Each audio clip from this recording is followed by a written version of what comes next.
ধরো আগামীকাল সকালে ঘুম থেকে উঠে দেখলে তোমার বাবার শরীর খারাপ হলো, হাসপাতালে নিয়ে যেতে হবে, অথবা তোমার মায়ের ওষুধ কিনতে হবে। ঠিক সময়ে ওষুধ না পেলে সুগার কিংবা প্রেশার যে কোনো একটা ফল্ট করবে, অথবা তোমার নিজের চাকরি হঠাৎ করে চলে গেল, কোনো কিছু না জানিয়ে কোম্পানি তোমায় হঠাৎ ছাঁটাই করলো। এদিকে দুদিন পরেই মোটা টাকার ইএমআই কাটবে, আর তোমার ব্যাংকের অ্যাকাউন্টে পড়ে আছে মাত্র 100 টাকা।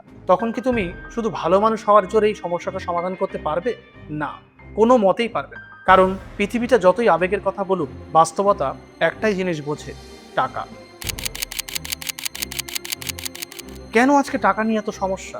কেন সারা মাস রোজগার করার পরেও হাতে কিংবা ব্যাংকে টাকা থাকে না? সমস্যা হলো তুমি জানো না টাকা কিভাবে ম্যানেজ করতে হয়। স্কুল কলেজে সবাই শিখিয়েছে কিভাবে টাকা ইনকাম করা যায়, কিন্তু কেউ কোনোদিন শেখায়নি টাকা ম্যানেজ কি করে করতে হয়। আজকের ভিডিওতে আমরা জানবো টাকা কি সত্যি জীবনের সবচেয়ে গুরুত্বপূর্ণ বিষয়, আর টাকা কিভাবে ম্যানেজ করবে তার কিছু সহজ টিপস অ্যান্ড ট্রিক্স তোমাদেরকে বলবো। হয়তো আজকের এই কথাগুলো তোমার জীবনের প্রতি দৃষ্টিভঙ্গি পুরোপুরি বদলে দিতে পারে।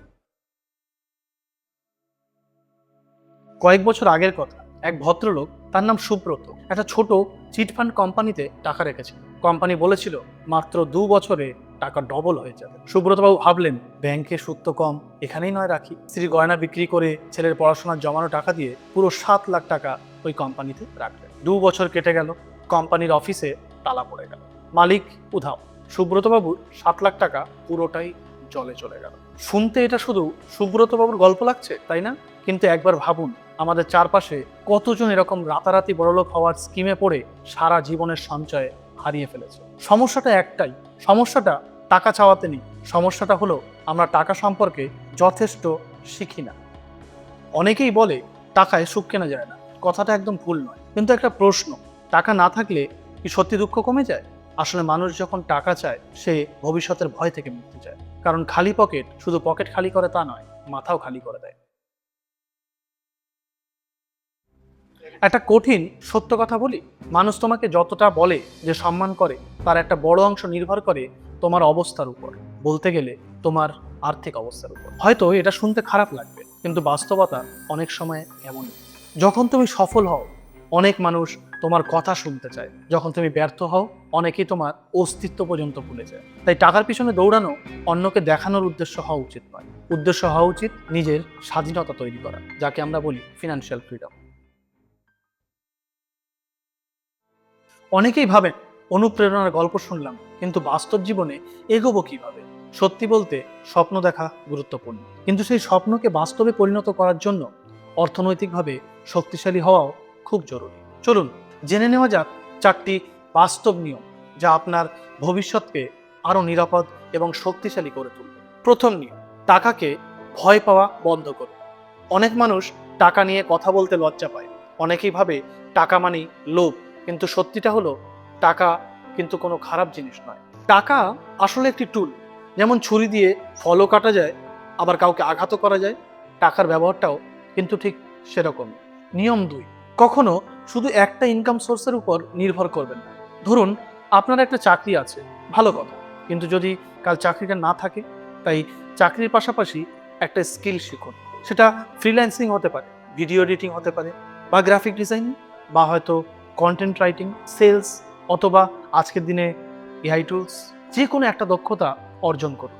আজ যেটা পার্ট টাইম মনে হচ্ছে, কাল সেখানেই আপনার জীবনের সবচেয়ে বড় সুযোগ হয়ে উঠতে পারে। তৃতীয় নিয়ম, আগে সেভিংস পরে খরচ।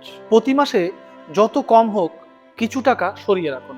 500 টাকা হোক, 1000 টাকা হোক, সমস্যা নেই। পরিমাণ বড় না, অভ্যাসটাই কিন্তু আসল। কারণ বড় বড় সম্পদ একদিনে তৈরি হয় না, ছোট ছোট সঠিক সিদ্ধান্ত থেকেই তৈরি হয়। আজকে ছোট সেভিংস আগামী দিনের বড় একটা নিরাপত্তা। চতুর্থ নিয়ম, ইনভেস্ট করার আগে 3বার যাচাই করুন। আজকাল সোশ্যাল মিডিয়ায় অনেক মানুষ বলছে 30 দিনে টাকা ডবল, গ্যারান্টিড রিটার্ন। কোনো ঝুঁকি নেই। মনে রাখবেন, যেখানে ঝুঁকি নেই বলে দাবি করা হয়, সেখানেই আসলে সবচেয়ে বেশি ঝুঁকি থাকে। রাতারাতি টাকা ডবল, এই শব্দটা শুনলেই সাবধান হয়ে যায়, কারণ টাকা উপার্জন করা কিন্তু খুব কঠিন, কিন্তু ভুল জায়গায় বিনিয়োগ করে হারাতে কিন্তু সময় লাগে মাত্র কয়েক মিনিট। টাকাকে সম্মান করুন, নিজেকে দক্ষ করে তুলুন, নিয়মিত সেভ করুন, আর চোখ বন্ধ করে কখনো বিনিয়োগ করবেন না। এই 4টি অভ্যাস যদি জীবনে আনতে পারেন, আপনার ভবিষ্যৎও ধীরে ধীরে শক্তিশালী হতে শুরু করবে। টিপ নাম্বার 1, বেতন পাওয়ার সাথে সাথে নিজেকে আগে পেমেন্ট করো। বেশিরভাগ মানুষ যা করে প্রথমে খরচ করে, তারপর যা বাঁচে সেটা থেকে সেভিংস করে, কিন্তু সফল মানুষরা করে ঠিক তার উল্টোটা। বেতন পাওয়ার দিনই 10 থেকে 20% টাকা আলাদা করে রাখে। বাঁচানো টাকায় কোনোভাবে কিন্তু তারা হাত দেয় না। টিপস নাম্বার 2, লাইফস্টাইল আপগ্রেড নয়, স্কিল আপগ্রেড করো। বেতন পাওয়ার সাথে সাথেই নতুন ফোন কিনে ফেলো না, বরং এমন কিছু শেখো যা তোমার আয় আরো বাড়াবে। এই ধরো video editing, graphic design, AI টুল। কারণ নতুন ফোন তোমাকে শুধু খরচ বাড়াবে, কিন্তু নতুন স্কিল বাড়াবে তোমার আয়ের সোর্সকে। টিপস নাম্বার 3, এমার্জেন্সি ফান্ড তৈরি করো। জীবনে বিপদ কখনো বলে আসে না। এই ধরো হঠাৎ অসুস্থতা, চাকরি চলে যাওয়া, পারিবারিক কোনো সমস্যা।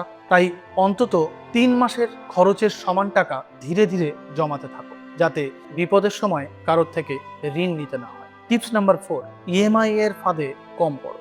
অনেকেই ভাবে মাসে মাসে 1,500 টাকা ইএমআই এমন কিছু বিষয় না, কিন্তু 1,500, 2,000, 1,000 করতে করতেই পুরো মাসের বেতন শেষ হয়ে যায়। কোনো জিনিস ইএমআইতে কেনার আগে নিজেকে জিজ্ঞাসা করো, এটা কি আমার সত্যি প্রয়োজন নাকি শুধু আমার একটা ইচ্ছা।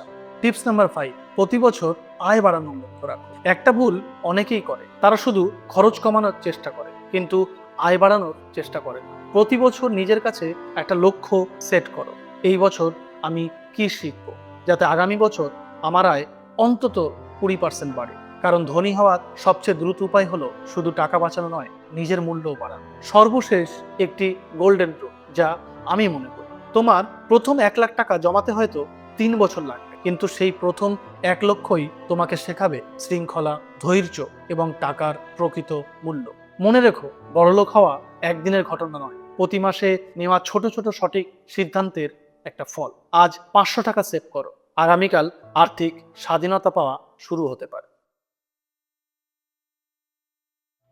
টাকা না থাকলে এই জিনিসগুলো ধরে রাখাও অনেক সময় কঠিন হয়ে যায়। তাই টাকাকে ঘৃণা করো না, টাকাকে ঈশ্বরও বানিও না। টাকাকে একটা শক্তিশালী হাতিয়ার হিসেবে দেখো, যে হাতিয়ার তোমার পরিবারকে নিরাপত্তা দিতে পারে, তোমার স্বপ্নকে বাস্তব করতে পারে, আর জীবনের কঠিন সময়ে তোমার পাশে দাঁড়াতে পারে।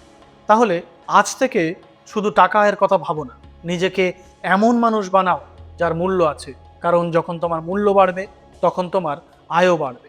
আর মনে রেখো, গরিব হয়ে জন্মানো তোমার দোষ নয়, কিন্তু সারা জীবন নিজের সম্ভাবনাকে নষ্ট করে গরিব মানসিকতা নিয়ে বেঁচে থাকাটা, সেটা কিন্তু তোমার সিদ্ধান্ত।